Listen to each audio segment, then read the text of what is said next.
that I handed you. I just want to point out, young lady in the back, do you have one of these? Would you like one? What is your name? Ronit. Ronit. That means to sing? Or to be happy? You get to choose. Okay, Larich Hashem v'Shalom Tevis. Free. Not uncontrolled, but free. Happy. Okay, there's the bench. He is the facilitator. Doesn't do it for us, but he makes it possible for us to do it. There's a 1 and 2 on your page, you see? The first paragraph of the Sikha is a pasuk. It's the first class, first half of the Sikha. The second paragraph is Rashi. I'm not reading with you now. It's connected to the second half of the Sikha, okay? Because we're learning this Sikha in 2 halves because it's deep and deeper. That's why I'm teaching it to you. So let's begin. This is Pachas Mishpatim still. It's Friday. It's the eve of Matan Torah. The Torah is going to be given the next morning on Shabbos, which according to the opinion that we're following in the Gemara, the more basically accepted opinion, the Torah was given on Shabbos on the 6th of Sivan. So this is Friday, the 5th of Sivan. That's the date that Moshe didn't get to the top of the mountain because he was busy building a Mizbeach, as discussed last class, and he was converting the Jewish people. And he wrote a book of the covenant and a whole bunch of other stuff. We're sitting on this. It's been a wonderful winter. We learned a lot of Gishmak Asichets, but it's all on one day in our history, the day leading up to Matan Torah. Here's another Sikha. This Sikha talks about the covenant. The day before the Torah was given, Moshe Rabbeinu brought the Jewish people into a covenant. Now, I think it's correct to say, it's fair to say, it's allowed to say that this covenant we could call conversion. We became Jews through this covenant, but this covenant has a ritual. You divide something in half. Just like Avraham Avinu. Pardon me.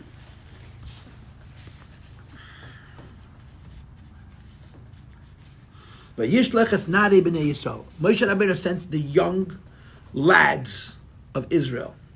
That means the firstborn. That until the Chet Egel, they were the Kohanim, right? But you must understand the pasuk right before this. It says, "Vayiva mizbeach tachas haor." Moshe Rabbeinu built an altar underneath the mountain, and he brought a carbon on it. And then the next pasuk it says that he sent the lads to bring many more carbonos. Vayalu oilos and zvachim shlomim. They offered up 2 kinds of sacrifices.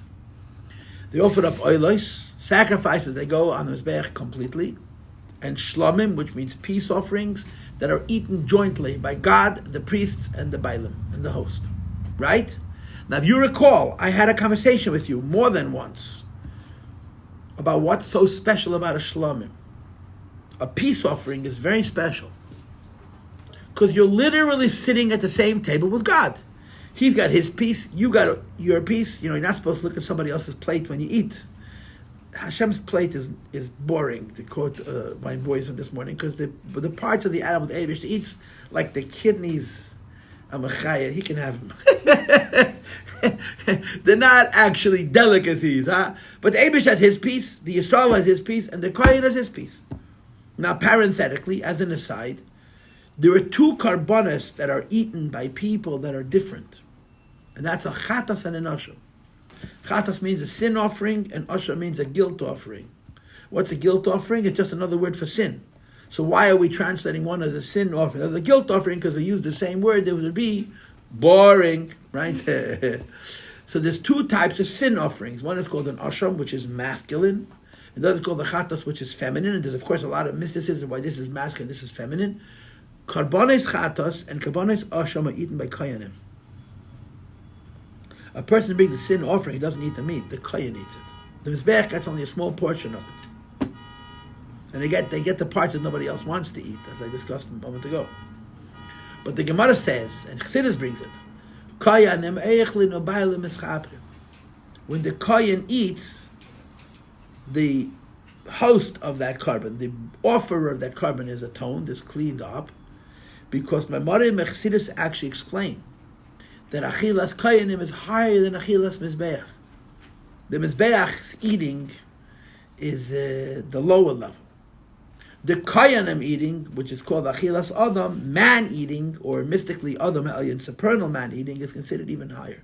When the koyanim ate the chatois and the hashamis of our karbonis, that was part of the sacrifice. It was being brought up to the Eibishter as a mechanism, as a method, as a means for kapara and tshuva. But shlamim is different.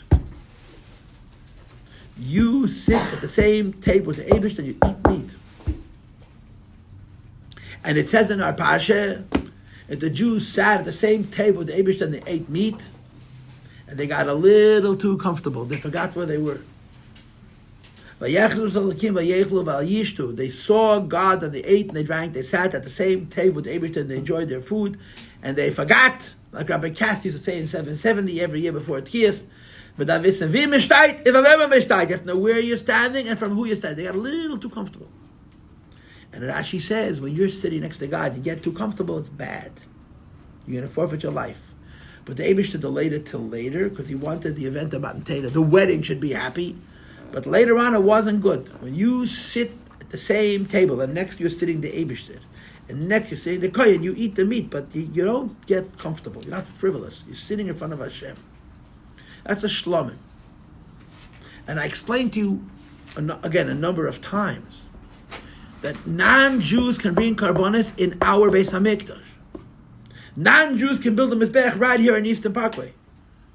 And it will be not only legitimate as a religious act, it will be legitimate as a religious act according to the laws of the Torah.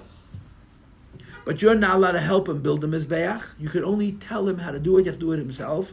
Because a goy does not have limitations. They don't have the limitations of Haram and Jerusalem and the Beis HaMikdash.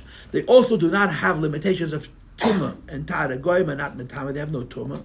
So any guy, any time, any place, a Jew can teach him how to build a Mizbeach, assuming that the Jew knows how, and to mark up a carbon, give it to the Eibishter. But there is one limitation on a guy. When you bring an offering to Hashem, you don't eat anything. It's given away completely. To sit at the same table with God and eat, which is what a peace offering means, this is unique to the Jewish people. It's one of the great gifts the Eibishter gave us. It's an incredible gift.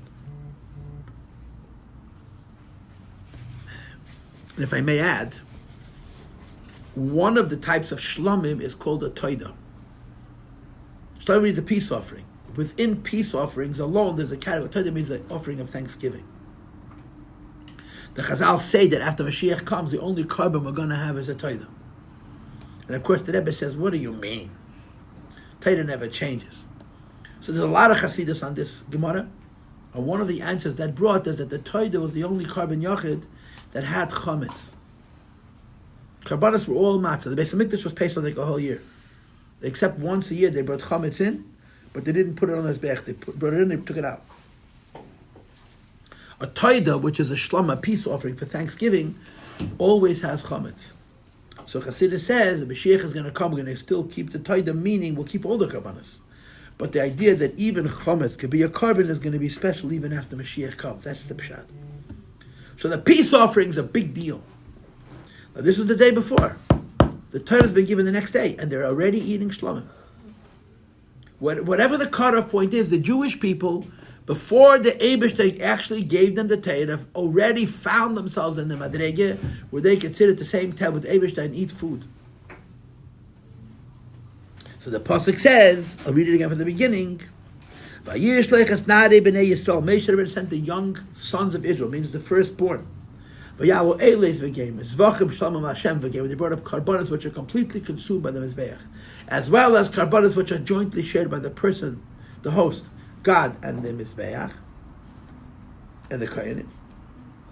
But then it says, Moshe took half of the blood, he put them in basins, the other half of the blood he sprinkled on the Mizbeach. Now, the other half of the blood, what did he put that in? The first half of the blood you put on them in basins. The second half of the blood, which you put on the Mizbeach, how did he sprinkle it? Straight from the animal? I don't know. But the Mefarshim struggle with this, and the Rebbe brings it in the Sikha. And of course, we're going to skip it. He took the book of the cover that, according to Rashi, it's two things. Number one, the story of creation till Matan Torah. And number two, he taught a mitzvah spices. Remember? Right? Vayizrek al ha'am, vayikach Moshe Adam, he took the blood, Vayizrik Avahom, he sprinkled it on the people of Yemen. He said, Hine, behold, Dam Abris. This is the blood of the covenant that Shekaras Hashem Machon, the game which the Abish is making this. So what's the story in this pasuk? Moshe Rabbeinu built the Mizbeach himself. He brought one carbon himself, as we discussed in the previous year. Then he called the Achei to bring more carbonas, and the more carbonas that they brought were oilers and shlamim, and they put it on the Mizbeach. And all Yidden went into a covenant through this, putting the blood on the Mizbeach, but there's one detail. They divided the blood in half.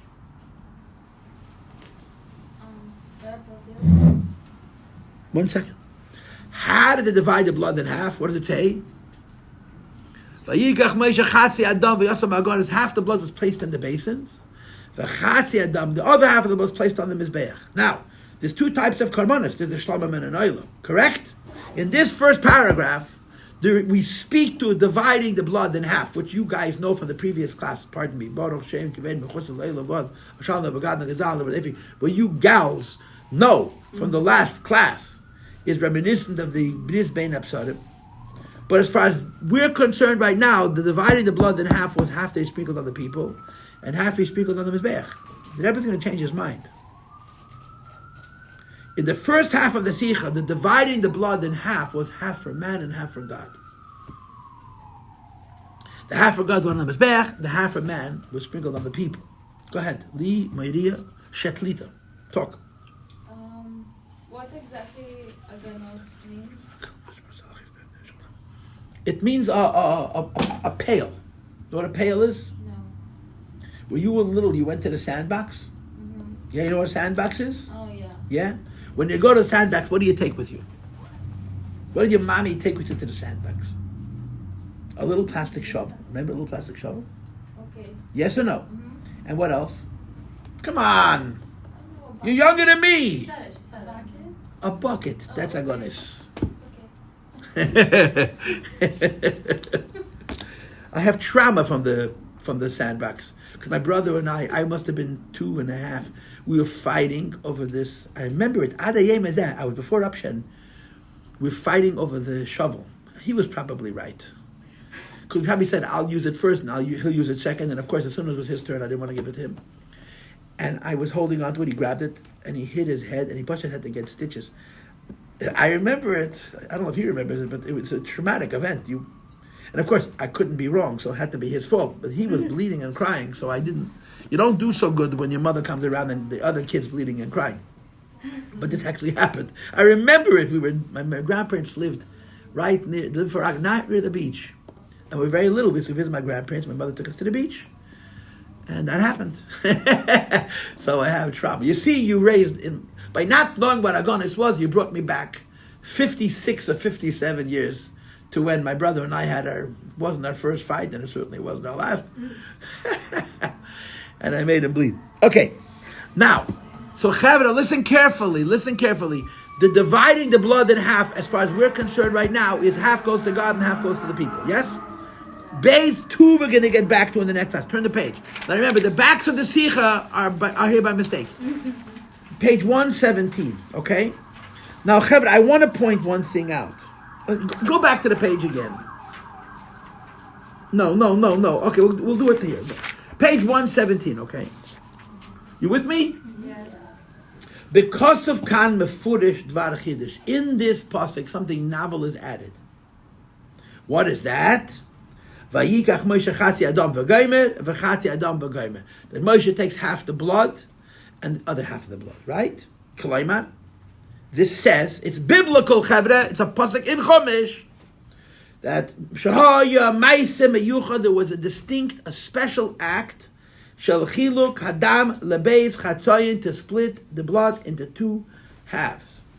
Ukemefurish Berashi. Rashi actually adds a really, really weird idea, which I already spoke to you about earlier this year, that on the words, B'diber HaMascha Vayikach Moshe Chatzi Adam, Moshe took half the blood, says Rashi, remember this? Michalku divided in half. Malach Ba V'cholka, an angel came along and he divided the blood in half. Pi'ula Miyuchedes. Not only was there a special act of dividing the blood in half, Shachalukas Adam, split the blood, but had to be at Yamach through an angel. Now what's bothering Rashi? Huh? I If you want to divide something in half, how do you do it? You take two measuring cups, right? You all bake. You put them next to each other, and you bank it down so it should be flat. Yeah, okay. Add a little more, take a little more. That's how you divide it in half. You need a malach. So first of all, why is Moshe Rabbeinu talking about splitting the blood in half? He should say he took some of the blood, half. And Rashi says it took an angel. So we talked about this earlier this year. And what did I explain to you? That it is physically impossible to divide any physical thing precisely in half. If you have a piece of paper, this is a holy piece of paper, so we won't do it the holy piece of paper, yeah? You have an ordinary piece of paper. In this school, everything is holy. Okay. You have a piece of paper. I'm sorry, I use a small paper. This paper says no. No. Or on. If you split this paper in half, yeah, is it divided in half? Depends how fine your measure is. If you measure it in inches, yeah, you can divide it in half very easily because it's not even 2 inches. If you measure it in centimeters, you can divide it in half. If you measure it in millimeters, it's hard to divide it in half. What if you measure it in, what do they call those things? Micrometers, micrometers. You know what a micrometer is? Yeah? It's really, really tiny. I think it's a billionth of a millimeter. A billionth of a millimeter. You know how small that is? There are actually rulers that can measure that kind of width. So if you split this paper in half, and you measure it with a ruler that can measure micrometers, they're going to be, that's not in half. This is so much bigger than this. The mice with dividing the matzah in half, what the Rebbe Rashab said. If you have to measure which half is bigger, then the smaller half is bigger than the big half. It's impossible. There's no way to split anything in half physically. It should be precisely half. It's not happy. If you have water, and you divide the cup of water in 2 halves of water, they look the same, yeah? But if you start measuring molecules, how can you have a division of a fluid, in this case blood, into 2 halves that it should be precisely half? Now, you have to understand, blood is measured in molecules. Why? Because if it's smaller than a molecule, it's not blood anymore, right? It's chemistry, it's pieces of blood. Correct? Yeah. But even molecules are so small. You can measure, you can divide it in half to be exactly half. So Rashi says, who divided it? And the answer is, it had to be an angel. Moshe couldn't do it. Now Moshe was a pretty smart guy, he was a holy guy, but a physical being cannot divide the physical thing that should be precisely in half. The reason a malach could is not because he's smart, they made Rabbeinu, because he doesn't have a body. In other words, a malach is dividing a physical thing in half, not using a physical ruler. If you're using a physical ruler, every physical ruler is only as precise as the ruler is, and no ruler is infinitely precise.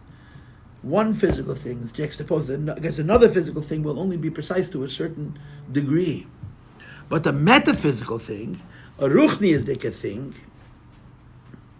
Mendy, I'm in the middle of class. I'll call you back in a few minutes. Thank you for calling me, but I'm pushing a bit nashir.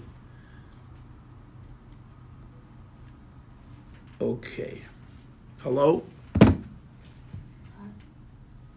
But a malach who's not physical, because he's not using the same criteria as the thing being divided, to divide it, he can divide it precisely.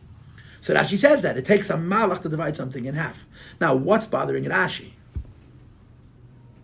Rashi is teaching 5-year-olds.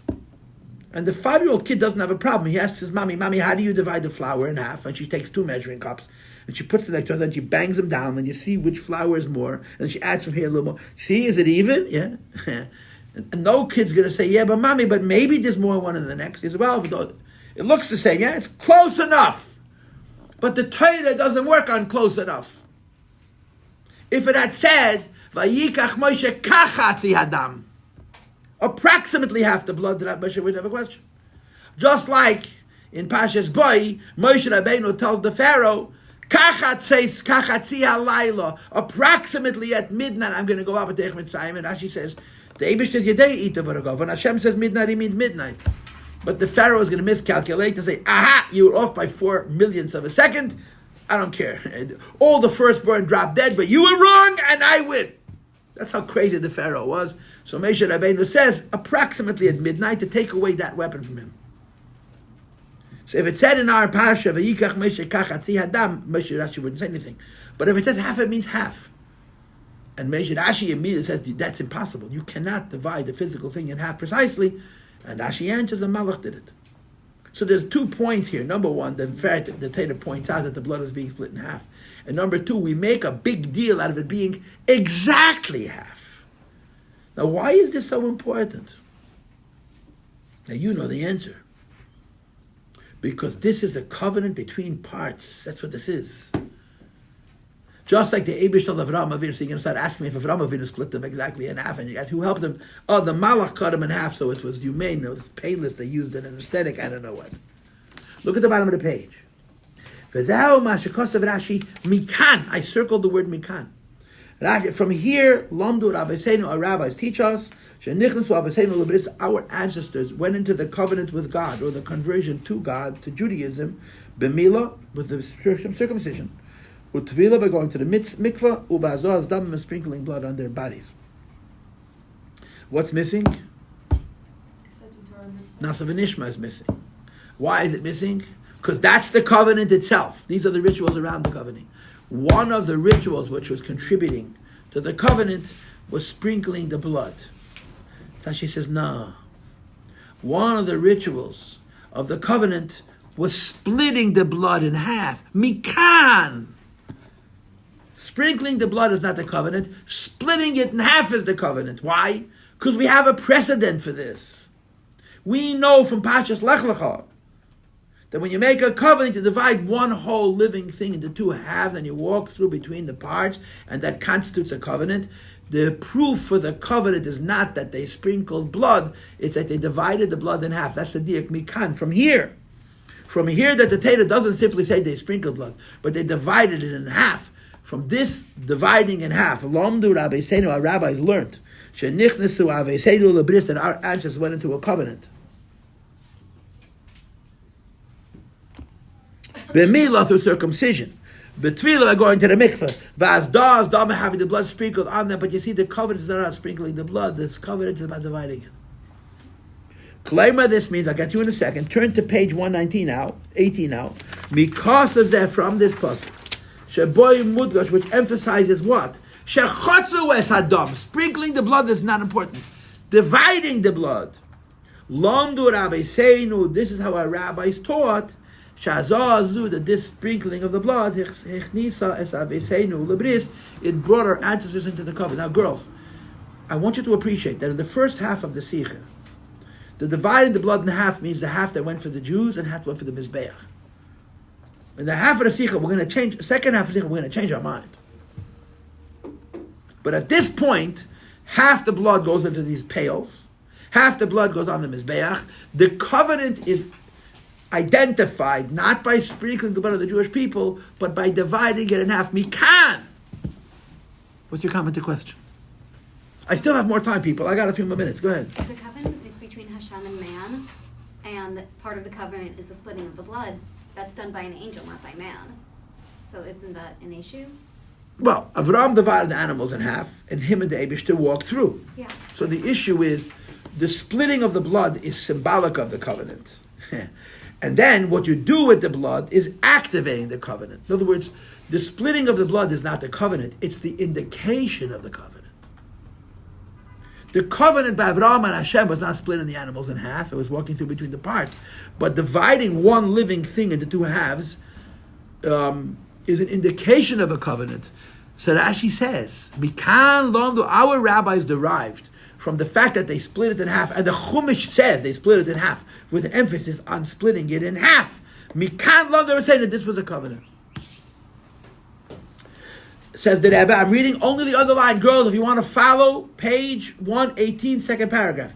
It was divided into two halves. And this is a quote from a Cheskuni, who's a Rishon. This is the mechanism, this is the method that's employed by people who cut covenants. Shenemar, as the Pasuk says in Jeremiah, but this is also in Parashat Lech Lecha, the calf which was split in half, and they passed through between its halves. So, of course, the covenant is completed by walking through between the halves, but the covenant is indicated that we're making a covenant is proven from the fact that something is split in half. It's a very beautiful insight into Rashi's thinking. Again, I'm skipping all the hard parts of the Sikha. I'm not learning the questions with you. And trust me, I'm doing you a favor. Because the questions get very, very encumbering. They become very, very heavy. The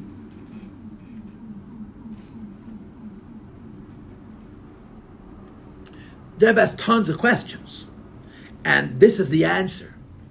That Rashi is not focusing on the sprinkling of the blood on the people as much as he's focusing on dividing the blood in half, because that's the symbol of the covenant, Mikan. End of that same paragraph. Vezuhi kavonas Rashi kan. This is Rashi's intention here. Sha'aknisa lebris, that entering into a covenant with the Kadosh Baruch Hu requires dividing something in half and, so to speak, proverbially walking through between its parts. It's achieved at the Azaz Dome by sprinkling the blood of the Jewish people. But the sprinkling of the blood is really not the issue. It's Kivan Shehoisa, because before that blood was sprinkled, there was Chalukas Adam, the Beis Chatzoyed, the dividing the blood into two halves. This is the covenant. This is the symbol, the proof that this is a covenant of dividing the blood in half, and half goes here, and half goes here. That's the knife of the covenant. Okay? And that's the diak of Rashi, next paragraph. And again, I circled the words, Mikan lamdu rabbeinu. From here, our rabbis taught, Shenichnos rabbeinu lebris milah, our fathers went into the covenant, which first of all, the bris milah.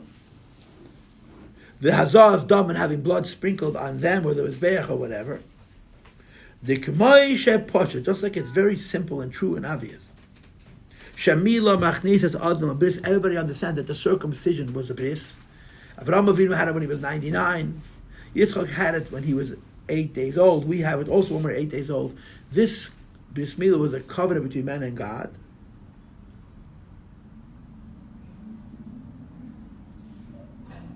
Kemefurish b'kasav, it says in the Chumash, she'enyana shel milah, that the content of the circumcision is he. Girls, top of the second column, page 118. Ois bris b'nei b'nechem, the bris milah is a covenant. Brisi b'psachim, a covenant in your flesh. And I'm thinking that the Rebbe is saying when you do a bris, I mean, it's not equal half, but you do cut in half. It's a bris. Kain hazaz domim. The same is true as sprinkling the blood. Echnisas Yisrael lebris, it brings the Jewish people into the covenant, because before you sprinkle the blood, you divide it in half. That becomes the symbol. The divided blood in half was Hashem, is Moshe Rabbeinu's ways of showing all of history that this was a covenant we entered into. Okay.